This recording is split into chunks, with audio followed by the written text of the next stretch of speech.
Hey, I can't think of much to say on this one except we're coming to the end, ever so slowly. I've got next season working. I'll probably start outlining it soon and we'll dive into that, and then I'll start dropping hints as the sun rises. I guess I can say I am back home now, so the recording quality will resume its usual whatever this is. Anyway, let's get to it. Previously, on Goddessy. Every passing day leads the Tuatha Dé Danann closer to the final battle with the Fomorians. Lugh of the Long Arm, Olaf Erin and wielder of the Spear of Assault, has been tasked by the Dagda to train the youths of their people in battle and lore, to assist his grandfather in making a way to preserve life lost in battle, and recruit the old god of war Niet, as well as all three faces of the Morrigan. His tasks are many, and his time is short. Welcome to Goddessy, Episode 20, Queen of Forge and Fire.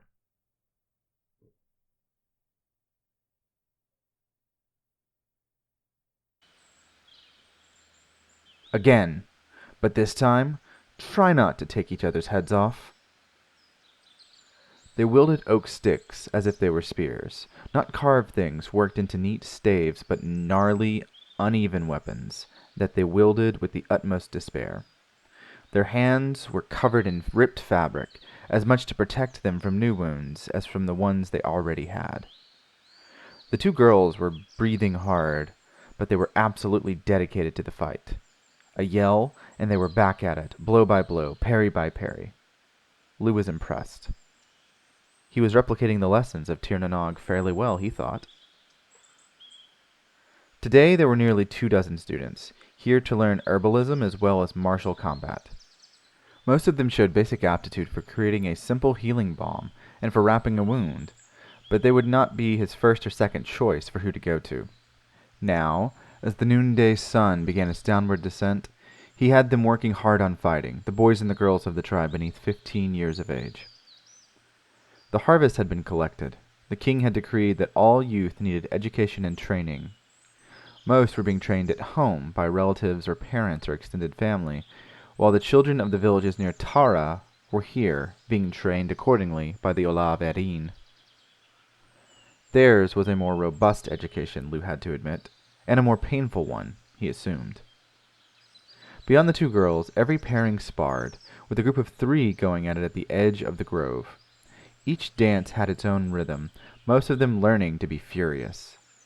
A few still had smiles on their faces, speaking as they fought, and that was not in and of itself a bad thing, but concentration was harder taught than told.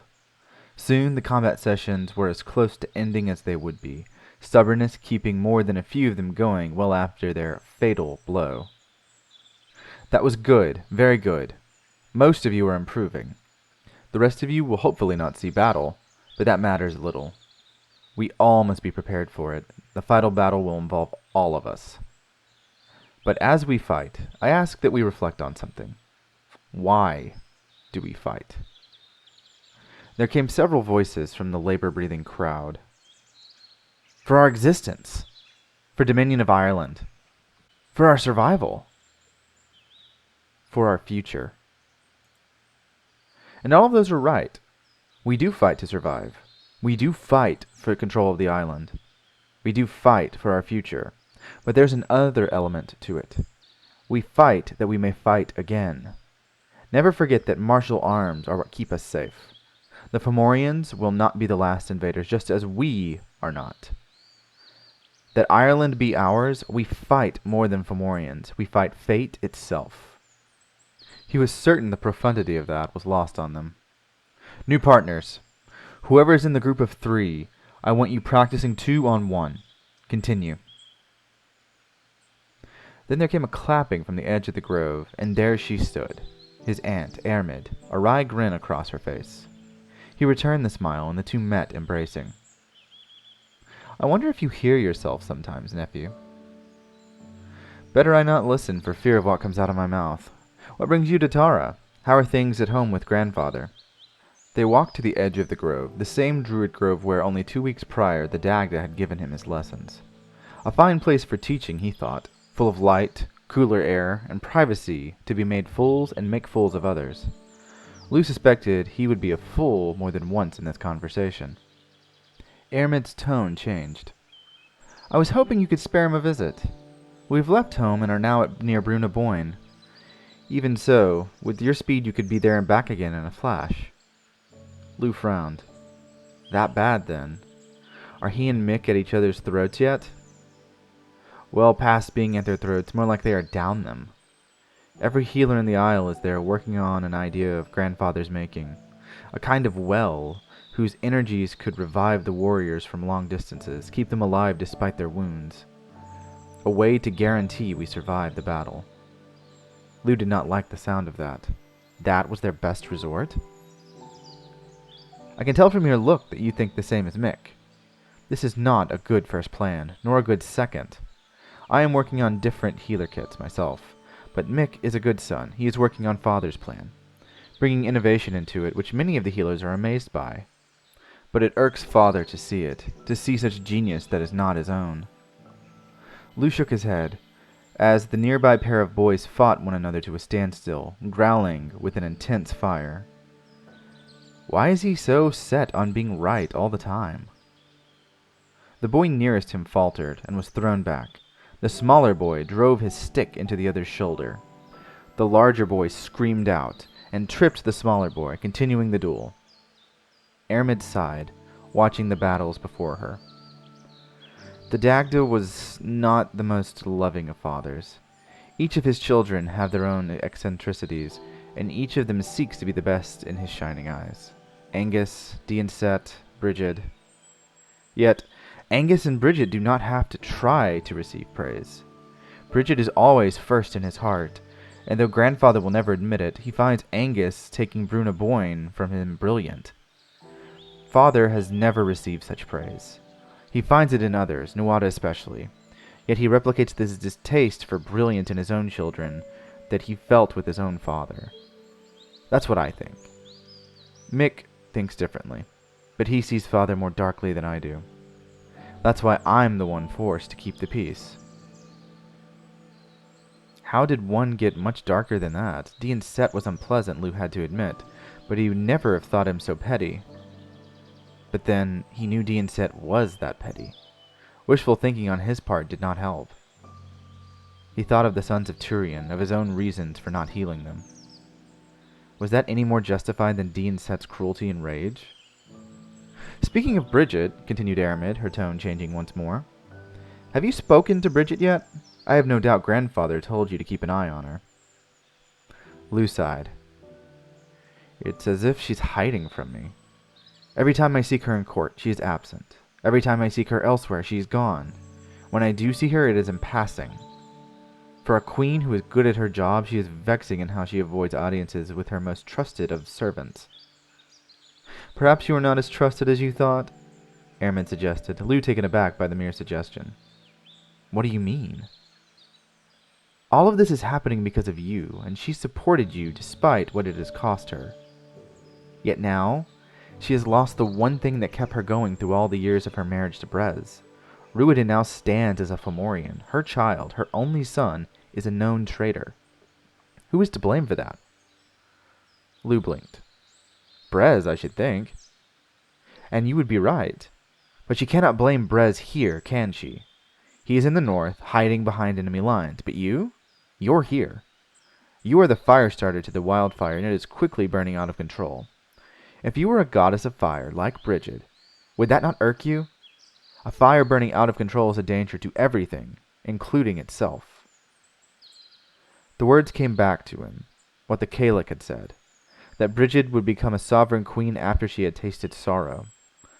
The look Ruiden had given him, the boy had to be protected. Brigid would lose much, but she could not lose him, or it risked her becoming a sovereign queen of Ireland. After the final battle with the Fomorians, could he trust her in the conflict with the fair folk of Tir na Nog? I will seek her out before I leave for Bruna Boyne this eve, then. Tell Mick and Grandfather that I am coming. Then, I will assist as my magic allows. Is Angus part of this? Ermid shrugged. As his vanity allows. Mostly he's too busy serenading all the pretty young youth that come from the village on the River Boyne near the sea. Sometimes he's out at battle with Medir. A sore point, and Ermid realized she had touched it. She placed a hand on his shoulder. Your time will come.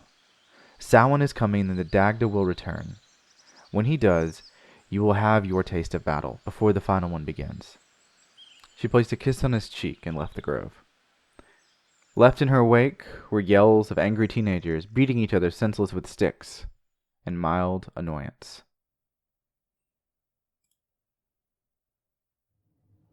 The rumors were true. Bridget was hiding out at the forges. Of all the things, of all the places Lugh would have expected to find her, it was not here. At Kildare, where she had a private home on the river, that he would have expected. At the court of Nuada, in her own bedchamber, her guard said she had not slept there in a week, despite her presence at court. Lugh believed them from their exacerbated speech.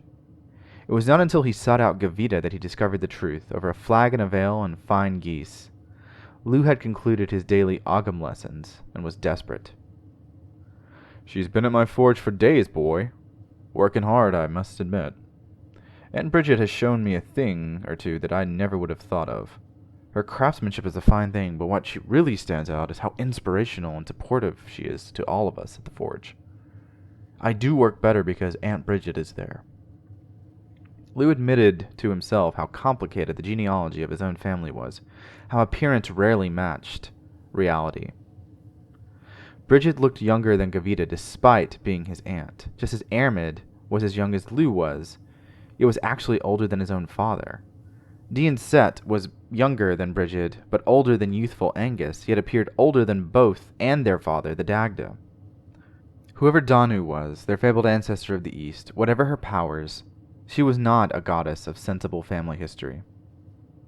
"Then I shall go to her. Is she alone in the forges?" Gavita shrugged.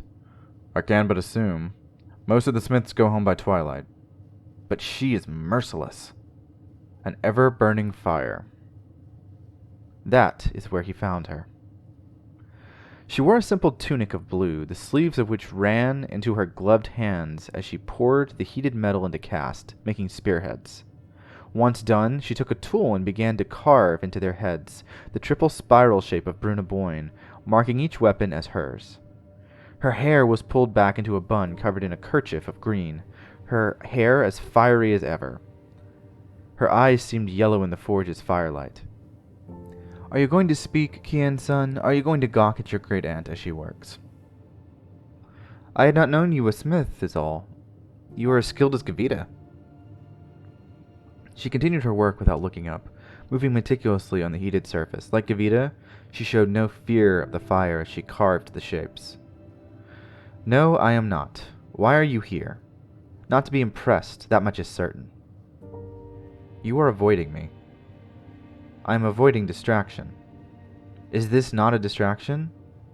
"No, it is hard work. We need spearheads before the battle, do we not? I am here to inspire good work and do good work. Why are you here? With your many skills, should you not also be working?" Lugh took down an apron and some gloves, and checked the work that could be done. She was manning 3 projects by herself, and all of them seemed well at hand. How could he possibly help? What was left of the molten metal he turned into nails, something he could do quickly with little effort and great precision. He was not a great craftsman, like his uncle or apparently Bridget, but he was skilled enough to pull this off effortlessly. "Is this work worthy of you, though?" he said at last, breaking the silence after what felt like hours. "Are you... This work is the only thing I can do right now, Lugh. My role as queen is merely to appear beside Nuada and give him counsel. To console widows and widowers at the loss of their spouses, their children, their siblings. I cannot train warriors. I am not asked to the healing counsels of my brother at Bruna Boyne, though I am every bit as much a healer as he is. I cannot be a mother." She cut off, growling as she looked away, before catching herself. Taking a breath, she wiped away the glistening sweat from her skin, perfect despite the heat at the forge. Lugh noticed how much hotter it was, how much more it burned him. How did she not feel that, being so much closer to the fire? "No, Lugh. I am a craftswoman. I make many things, be it weapons or simple tools to use around the homestead. I have many skills, and of all of them, this is the only useful one for now. And so I will use them, and when we arrive at the final battle, I will burn our enemies to nothing. but not before I have found my son. Do you understand? She paused, not letting him answer, and continued. I do not blame you. You must feel that way, I realize, and I am sorry to make you feel that way. I do not, though. Ruiden hates you because you are a threat to his father. But you did what was necessary. You are a druid now. You understand what necessary sacrifice is, yes? That is the necessary sacrifice, that all of our people be freed. I am making that sacrifice, and I do so willingly. But do not think I do so passively. This is not something that happened to me. This is a situation I can and will manage. I will plan, and I will see my plan through. You will find Ruiden in battle. I will kill Brez myself, and then I will make Ruiden see reason. You do not factor into this. You are merely the instrument, the reason for Ruiden's defection. She went back to work, and for his part, Lugh did the same. Relief was worth it. In time, Lugh ran out of material to make nails from, and put them in the barrel of nails Gavita kept handy. Soon Bridget and Lugh were working together, hammering away at swords and spearheads, creating arrowheads. Such was their magic at work, the magic of Tara working within them, that they produced a week's worth of goods in the span of a few hours. Lugh lost scent of himself, and wiping away the sweat, realized he had promised Ermid he would join them at Bruna Boyne. They paused, both seeming to have something to say. Before either could say it, they heard the scream. Lugh had left the spear of Asal in his quarters down the hill, but still had Fragarak. He took one of the spears they had made, as did Bridget. At her touch, the spearhead erupted into fire as they emerged from the blacksmith hut. More screaming, and near the stone of fall, illuminated by the waning moon, there was a woman, on her knees, trying to use the night's dew to wash something off of her hands. Each touch of a blade of grass seemed to turn it dark. It did not wither, but something stained it. Lugh did not recognize her as they approached, joined by the court, Nawada in his night tunic, and Gavita, drool staining his shirt from sleeping on a table yet again. So too did Ogma come, carrying arms, and the bard Corpri, and many guards and servants. She was blonde, her hair frayed and stained dark at the tips with something thick. So too was her dress stained, which was familiar to Lugh. But this was more clearly red. This was blood. The woman was covered in blood, mumbling something inaudible as she continued to try and clean her hands off. Blue eyes were strained, wide, and leaking tears that made the blood on her face run. He knew her, he realized. Lugh had to know her. What is wrong? Came someone else, a voice Lugh realized must be Nawada. Yet it sounded so feeble to him. Lugh looked to Bridget, but found her gone, moved forward to fall at the woman's side and embrace her. She fell on Bridget's shoulder crying, as Bridget joined her in tears, for she knew the woman. And so did Lugh. It was Ermid. Sovereign Queens, he said, covering his mouth. Gods, Ermid was covered in blood. He fell to his knees before her, taking her hands, letting the blood stain his own. Ermid? Aunt Ermid? He felt his own voice breaking, fear rising in him. There was blood and so much, and I tried to put it back, and he hit him, but he kept healing, so there was more blood and so much, and then he hit him too hard, too fast, too many times, and I tried to stop him, and we all did, and it did not matter because he's dead now. Lugh tried to understand, but knew in his heart a relative of his was dead. But who did it? And who was dead? I need you to be clear, Aunt. What happened? Bridget chastised him. Lugh! Her glare told him to stop, to not pursue further. Bridget held her knees closer, brushing her hair back and kissing her on the head. Though both wept, Ermid's eyes were relaxing, and then closed, her breathing slowing. She did not drift off. I came to see Lugh this afternoon, to bring him to Bruna Boyne, to bring reason to Father and Mick, and when I returned, Father had a blade drawn and chased Mick around the construction site for the well. Every time Father hit my brother, he would heal. He would hit him twice, and then he would heal twice. Thrice, Mick would heal 3 times, but Dian Set is the greatest of healers. He knows how magic healing works. He brought the sword down, once, twice, thrice, 4 times into Mick's head. And then he fell, bleeding, his skull split open, and he did not heal. I watched the lights leave his eyes. I watched my twin die, Lugh. Nearby, Gavita was weeping as much for his older brother being dead as for the fact it had been his father that had done it. Rest assured, came Nawada, deeply unsettled from the rattle in his voice. There will be a trial. Ermid shook her head. No, there won't be. Nothing can bring Mick back. Lugh felt Nawada's hand on his shoulder and lifted upward, turning to his king. Bring your grandfather here.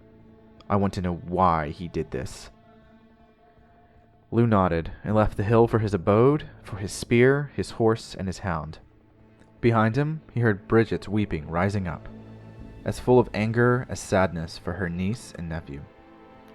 It was only in the darkness of the side of Tara that Lugh let his own tears fall.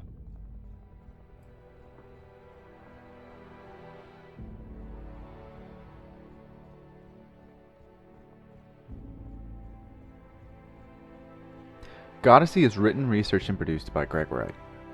Additional writing and editing by Sydney Yeager, who would never kill her siblings. Music by Scott Buckley, who can be found at www.scottbuckley.com.au. Additional sounds by Burrow Sounds. Want to contact us? Reach out? Train our children in martial combat? Look for us on social media at The Goddessy Podcast, and we'll probably teach you magical healing. Or we won't. Want to support the show? Then we might teach you magical herbalism. Support us on Patreon for early access episodes, behind-the-scenes shenanigans, and a look at Goddessy's next season, most of which I need to get on. Goddessy updates every Monday. See you next week. Want to support the show? Anything helps. Be sure to like this video and subscribe to our YouTube channel to see more seasons of Goddessy. Want to support the show further? Check us out on Patreon and Ko-fi for blogs, articles, and general musings. We appreciate you.